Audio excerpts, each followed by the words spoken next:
बिहार चुनाव परिणाम से ठीक पहले चुनाव प्रबंधन की जिम्मेवारी संभालने वाले कांग्रेसी नेता फिर बिहार पहुंचने लगे हैं। अब कांग्रेस के ये राष्ट्रीय नेता चुनाव परिणाम के साथ सरकार के गठन तक बिहार में ही मोर्चा संभाले रहेंगे।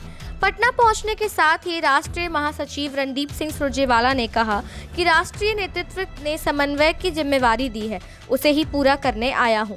परिणाम के बाद अगर किसी को बहुमत नहीं मिला तो कांग्रेस को अपने विधायकों को संभालने रखना बड़ी चुनौती होगी।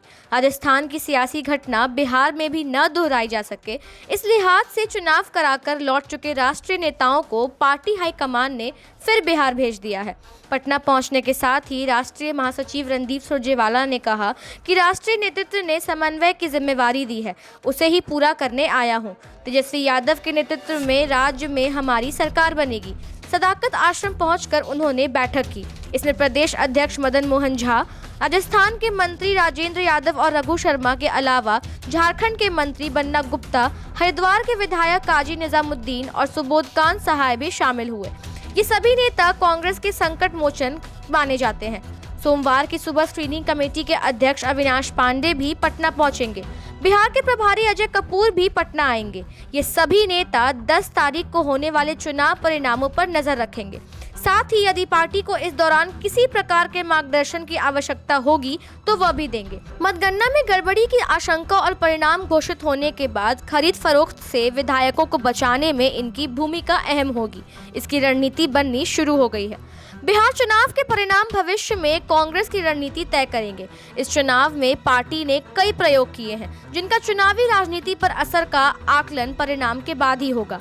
2014 के लोकसभा चुनाव में शर्मनाक हार के बाद कांग्रेस ने अपनी छवि बदलने की कोशिश की। गुजरात विधानसभा चुनाव में मुसलमान पार्टी के एजेंडे से बाहर रहे। इसके बाद हुए कई दूसरे राज्यों के विधानसभा चुनाव में भी कांग्रेस मुसलमानों से जुड़े मुद्दों पर दूरी बनाती नजर आई। हालांकि 2019 के चुनाव में मिली हार के बाद पार्टी ने अपनी रणनीति में बदलाव किया। बिहार चुनाव में कांग्रेस ने अपने परंपरागत वोट बैंक सवर्ण, मुस्लिम और दलित पर फोकस किया।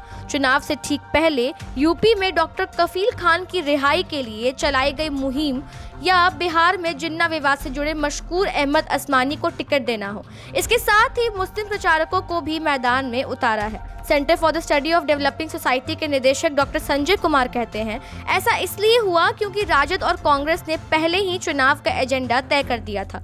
पूरे चुनाव प्रचार के दौरान दोनों पार्टियों ने प्रचार को रोजगार पर केंद्रित रखा। असम में कांग्रेस इस बार मौलाना बदरुद्दीन अजमल की यूडीएफ के साथ चुनावी गठबंधन की तैयारी कर रही है। पिछले विधानसभा चुनाव में कांग्रेस ने यूडीएफ के साथ यह कहते हुए गठबंधन से इनकार कर दिया था कि इससे भाजपा को सांप्रदायिक ध्रुवीकरण करने में आसानी होगी। इस बार पार्टी यूडीएफ और दूसरी पार्टियों के साथ चुनाव लड़ने के लिए तैयार है। तो कुल मिलाकर अगर देखा जाए तो इस बार के परिणाम कांग्रेस के लिए काफी अहम है और यही वजह है कि पार्टी इस बार कोई भी भूल नहीं करना चाहती है। अब आगे क्या होगा यह तो कल ही पता चलेगा।